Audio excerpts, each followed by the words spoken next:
আসসালামু আলাইকুম। আমাদের ওয়ালাইকুম আসসালাম। সম্মানিত রোগী শুভ্রদেব, ওর আমরা 2 সপ্তাহ আগে নাক এবং কানের অপারেশন করেছিলাম। ওর নাকের হাড় গ্রসলি ডেভিয়েটেড ছিল, মানে প্রচন্ড রকম বাঁকা ছিল, মাংস বাড়া ছিল, সাথে ডান কানের পর্দা ছিদ্র ছিল। যখন একটা রোগীর নাকের হাড় বাঁকা, মাংস বাড়া থাকে, সাথে কানের পর্দা ছিদ্র থাকে, আমরা যদি শুধু কানের পর্দা অপারেশন করে দিই তাহলে কানের পর্দা অপারেশনের সফলতা অনেক কমে যায়। সেই জন্য আমরা যেটা করি, হয় নাকের হাড় বাঁকা মাংস বাড়া আগে অপারেশন করে নিই, পরবর্তীতে কানের অপারেশন করি, অথবা দুইটা এক সেটিংয়ে করি।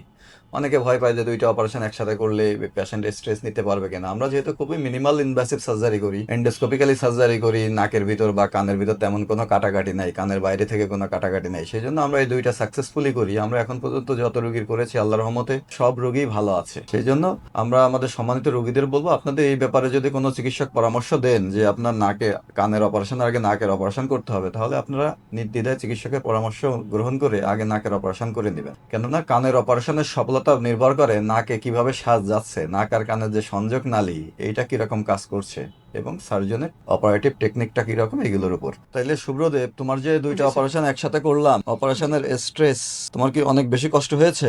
না। অনেক বেশি কষ্ট হয়নি? না। এখন নাক দিয়ে শ্বাস নিতে পারো? জি।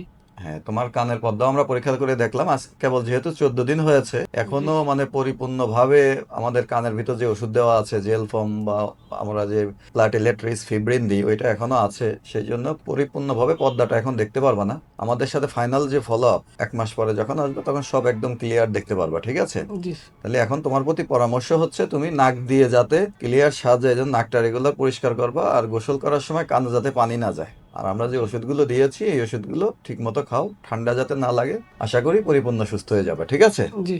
ওকে, থ্যাংক ইউ ভেরি মাচ।